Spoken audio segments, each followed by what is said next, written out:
السلام علیکم ورحمۃ اللہ وبرکاتہ۔ ایک انسان دوسرے انسان کے کام آ ہی جاتا ہے، اور اس سلسلے میں قرآن پاک ہم کو یہ کہتا ہے هل جزاء الاحسان الا الاحسان، احسان کا بدلہ احسان سے ہی کرنا چاہیے۔ کوئی آپ کے ساتھ اچھائی کر رہا ہے تو آپ بھی اس کے ساتھ اچھائی کریں، آپ بھی اس کے ساتھ اچھا سلوک کریں۔ اس امت کے اندر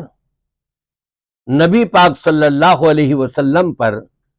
سب سے زیادہ احسانات کرنے والی کون سی شخصیت ہے؟ آئیے نبی پاک صلی اللہ علیہ وسلم کی سیرت طیبہ کو پڑھ لیں تو ہمیں پتہ لگتا ہے۔ صحیح بخاری اور صحیح مسلم کی روایت ہے، نبی پاک صلی اللہ علیہ وسلم سے یہ روایت حضرت ابو سعید خدری رضی اللہ تعالیٰ عنہ بیان فرماتے ہیں، اور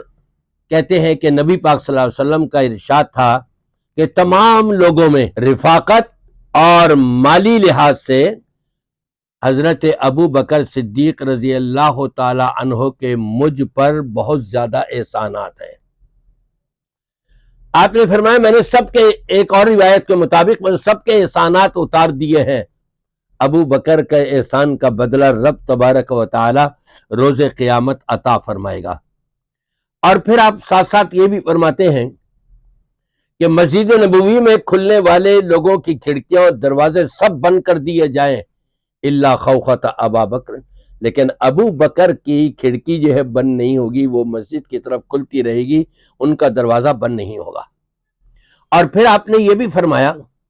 نبی پاک صلی اللہ علیہ وسلم فرماتے ہیں کہ میں اپنے رب کے سوا اگر کسی اور کو خلیل بناتا تو وہ ابو بکر کو بناتا۔ گویا کہ پوری امت کے اندر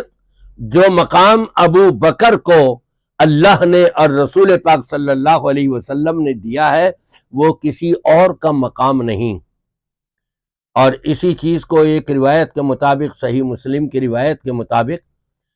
جب حضرت علی کرم اللہ وجہہ نے حضرت ابو بکر کی طرف ایک پیغام بھیجا، میں چاہتا ہوں آپ تشریف لائیں، آپ سے کچھ بات کرنی ہے۔ آپ گئے، گفتگو ہوئی، اور اس گفتگو میں حضرت علی رضی اللہ تعالیٰ عنہ نے اگرچہ یہ شکوہ کیا کہ آپ جو فیصلہ جات کرتے ہیں ہمیں بھی اس میں شریک کر لیا کریں، آپ ہمیں شریک نہیں کرتے۔ اور حضرت ابوبکر صدیق رضی اللہ تعالیٰ عنہ نے حضرت علی کا جو مقام بیان کیا ہے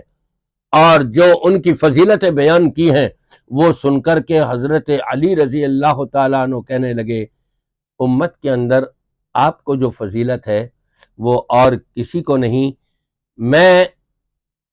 جو محسوس کر رہا ہوں اس چیز کے پیش نظر میں آپ کے پاس آؤں گا اور آپ کی بیعت کروں گا۔ حضرت علی رضی اللہ تعالیٰ عنہ نے بھی حضرت ابو بکر صدیق رضی اللہ تعالیٰ عنہ کا عظمت کا اعتراف کیا، اور صحابہ کرام کہتے ہیں سارے کے سارے، ہم نبی کے بعد اگر کسی کو شمار کرتے تو پہلے نمبر پر ابو بکر کو شمار کیا کرتے تھے۔ یہ مقام تھا ابو بکر کو۔ آج جو لوگ ابو بکر کو گالیاں دیتے ہیں، لعن طعن کرتے ہیں، حقیقت میں اللہ کی اور رسول پاک صلی اللہ علیہ وسلم کی اور حضرت علی رضی اللہ تعالیٰ عنہ کی، بلکہ پوری امت کی ان کے اوپر لعنت۔